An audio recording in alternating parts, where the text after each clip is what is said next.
আমরা ৪৭তম বিসিএস লিখিত পরীক্ষার্থী। আমাদেরকে হচ্ছে পিএসসি ৬০ দিনও সময় দেয় নাই পরীক্ষার জন্য। এর মাঝে ৪৯তম বিসিএস পরীক্ষা ছিল। তো পিএসসির কাছে আমরা অনেকবার গিয়েছি। পিএসসি আমাদের কোনো দাবি মানে নেই। ইভেন পিএসসি আমাদেরকে তাদের পুলিশ দিয়ে পেটাইছে। তো এখন আমরা হচ্ছে আমাদের এই যে ভাই ৩ জন ভাই তারা অনশন কর্মসূচি পালন করতেছে। যতক্ষণ না আমাদের দাবি আদায় হবে তারা আমরণ অনশন সূচি পালন করবে এবং যদি তারা আমাদের গুরুত্ব না দেয় আমরা পরীক্ষা বর্জন করব। আমরা কিন্তু বারংবার এক ধরনের প্রোগ্রাম মেনে তাদেরকে স্মারকলিপি দেওয়া হয়েছে।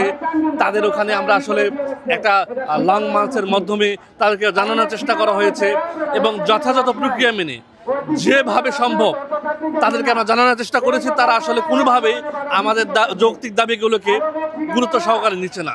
ফলে শিক্ষার্থীরা বাধ্য হয়ে আসলে অনশনের মতো কর্মসূচিতে যাওয়া লাগতেছে। ফলে আপনারা দেখতে পাচ্ছেন আমাদের শিক্ষার্থী ভাই বোনেরা কিন্তু অনশনে বসে গেছে।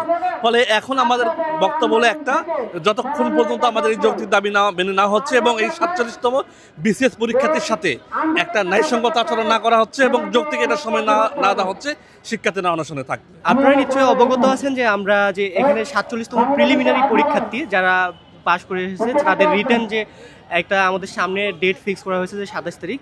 তো এই যে ২৭ তারিখকে কেন্দ্র করে যেটা আমাদের প্রতি একদম জুলুমের মতো চলতেছে, যেটা একদম অন্যায্য সময়, অর্থাৎ আমাদের একদম স্বল্প সময় দিচ্ছে।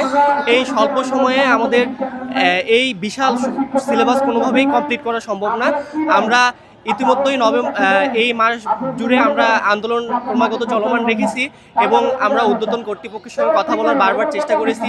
পিএসসির কাছে আমরা গিয়েছিলাম, স্মারকলিপি দিয়েছি এবং আমরা বিভিন্ন কর্মকাণ্ডের মাধ্যমে তাদের সঙ্গে আমরা কানেক্ট করার চেষ্টা করেছি, কিন্তু আমরা বারবার তাদের কাছ থেকে ব্যর্থ হয়ে ফিরে এসেছি। অ্যান্ড আশায় আমরা আছি যে তারা আমাদের কথা শুনবে অ্যান্ড আমাদের যে ন্যায্য যে দাবিটা সেটা তারা মেনে নিবে। ১ মাস ধরে আমরা রাজপথে আছি, আন্দোলন করতেছি। আমরা ৩ বার পিএসসির সামনে গিয়েছিলাম। স্যার আমাদের পুলিশ বাহিনী দিয়ে বেদরক পিঠাইছে।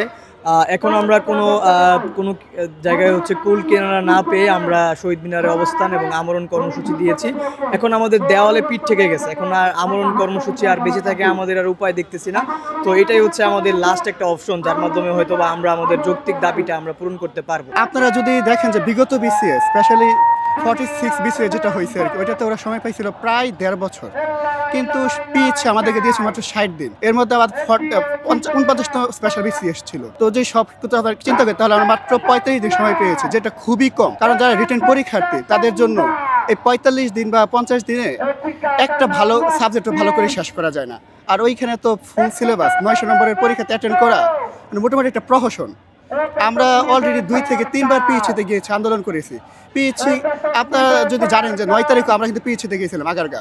পিএইচি আমাদেরকে খুবই বেয়াদব মারছে আর কি, যেটা একদম মানে অন্যায়। আমাদের যৌক্তিক দাবি নিয়ে গিয়েছিলাম কিন্তু পিএইচি আমাদের কথাটা শুনে নেয়। সেই সাথে আমরা আমাদের যে ছাত্র উপদেষ্টা আসিফ ভাই, মাহফুজ ভাই, ওনাদের কাছে গিয়েছি, ওনারাও আমাদের পক্ষে নেই। তাহলে আমরা আসলে কাদের কাছে যাব? আমাদের কোনো অভিভাবক নেই। তো আমাদের এই অনশনে সারা আমাদের কোনো উপায় নেই। এটাই আমাদের মেইন দাবি। গতকালকে আমরা মিছিল গিয়েছি, আমরা যৌনমুখে যাওয়ার চিন্তা করেছি, তো পুলিশ আমাদের আটকে দিয়েছে। আমরা ওদের প্রতি শ্রদ্ধা জানিয়ে ওইখান থেকে ঘুরে এসে পেরেছি, কিন্তু আমরা অনশন কর্মসূচি আমরণে থাকবো। আমরা যতদিন পর্যন্ত আমাদের দাবি না মানা হবে ততদিন আমরা এখানে থাকবো।